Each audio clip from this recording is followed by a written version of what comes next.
86 మంది మావోయిస్టుల లొంగుపాటు, వీరిలో 66 మంది పురుషులు, 20 మంది మహిళలు. అంతా ఛత్తీస్గఢ్లోని బీజాపూర్, సుక్మా జిల్లాల వారే. ఒక్కొక్కరికి 25,000 ప్రభుత్వ సహాయం అందజేత. ఆయుధాలు విడిచిపెట్టండి, అభివృద్ధిలో భాగస్వాములు కాండి. మావోయిస్టులకు కేంద్ర మంత్రి అమిత్ షా పిలుపు అంటూ చూస్తూ ఉన్నాం. ఇది ఒక రకంగా చెప్పాలంటే తెలంగాణ రాష్ట్రం నుంచి కూడా ఇట్లాంటి పరిణామమైన చోటు చేసుకుంటుంది అన్నటువంటి సందేహం కూడా మనకైతే కలుగుతూ ఉంది. ముఖ్యంగా మావోయిస్ట్ పార్టీకి మాత్రము ఇది గట్టి ఎదురుదెబ్బగానే చెప్పుకోవచ్చు. మావోయిస్ట్ పార్టీకి మరోసారి భారీ ఎదురుదెబ్బ తగిలింది. శనివారం ఒకే రోజు ఏకంగా 86 మంది మావోయిస్ట్ పార్టీ సభ్యులు పోలీసుల ఎదుట లొంగిపోయారు. వీరిలో 66 మంది పురుషులు, 20 మంది మహిళలు ఉన్నారు. ఛత్తీస్గఢ్లో ఇటీవల వరుస ఎన్కౌంటర్లు జరుగుతుండడం, లొంగిపోయిన వారంతా ఆ రాష్ట్రంలోని బీజాపూర్, సుక్మా జిల్లాలకు చెందిన వారే కావడం గమనార్హం. భద్రాద్రి కొత్తగూడెం పోలీస్ హెడ్ క్వార్టర్స్లో ఆపరేషన్ చేయూత కార్యక్రమంలో భాగంగా multi zone 1 IG Chandrasekhar Reddy ఎదుట భద్రాద్రి కొత్తగూడెం, ములుగు జిల్లాల పోలీసుల సమక్షంలో వీరు లొంగిపోయారు. లొంగిపోయిన మావోయిస్టులకు ప్రభుత్వం తరపున ఒక్కొక్కరికి తక్షణ సాయంగా 25,000 అందజేశారు. ఈ సందర్భంగా ఐజీ చంద్రశేఖర్ రెడ్డి విలేకరులతో మాట్లాడుతూ మావోయిస్టు పార్టీ పేరుతో బలవంతపు వసూళ్లు ఆపాలని పోలీసులు నిర్ణయించి స్పెషల్ ఆపరేషన్లు చేపట్టినట్టు తెలిపారు. ఇందులో భాగంగా గడిచిన 4 నెలల్లో కొత్తగూడెం జిల్లాలో 203 మంది మావోయిస్టులు లొంగిపోయినట్టు, మరో 66 మందిని అరెస్ట్ చేసినట్లు పేర్కొన్నారు. కొత్తగూడెం పోలీసు అధికారులు మావోయిస్టులతో స్నేహపూర్వకంగా వ్యవహరించి లొంగిపోయేందుకు ఒప్పించారని, పోలీసులపై నమ్మకం ఏర్పడిన తర్వాతనే వీరంతా లొంగిపోయారని వివరించారు.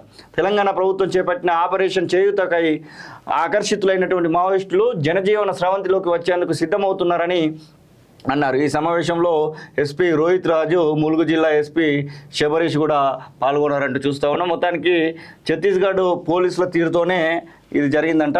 ఛత్తీస్గఢ్లో ఆపరేషన్ కగార్ పేరుతో కొనసాగుతున్న యుద్ధంతో దండకారణ్యం వార్ జోన్గా మారింది. ఈ నెల గత 21 ఏళ్లుగా ఈ ప్రాంతంలో సమాంతర ప్రభుత్వాన్ని నడిపిన మావోయిస్టు పార్టీకి వరుస ఎన్కౌంటర్లతో కోలుకోలేని ఎదురు దెబ్బలు తగులుతున్నాయి. పార్టీలో పనిచేస్తున్న మిలిషియా, దళ, డివిజన్, జిల్లా, దండకారుణ్య, రాష్ట్ర, కేంద్ర సభ్యులు ప్రాణాలు కోల్పోతున్నారు. మరోవైపు డిఆర్జీ, ఎస్టీఎఫ్, కోబ్రా బలగాలు అడవుల్లోకి దూసుకుపోతున్నాయి. పోలీసు క్యాంపులు పెట్టే క్రమంలో మావోయిస్టు పార్టీకి సహకరించే సభ్యులను గుర్తించి అరెస్ట్ చేస్తున్నారు. దీంతో ఛత్తీస్గఢ్, తెలంగాణ, మహారాష్ట్రలోని మావోయిస్టు పార్టీ సభ్యులు పెద్ద సంఖ్యలో లొంగిపోతున్నారు. అనుకూల పరిస్థితులను బట్టి ఆయా రాష్ట్రాల పోలీసుల వద్ద లొంగిపోతున్నారు. ముఖ్యంగా ఛత్తీస్గఢ్ మావోయిస్టు పార్టీ సభ్యులు తెలంగాణలో లొంగుబాటు పడ్డారు.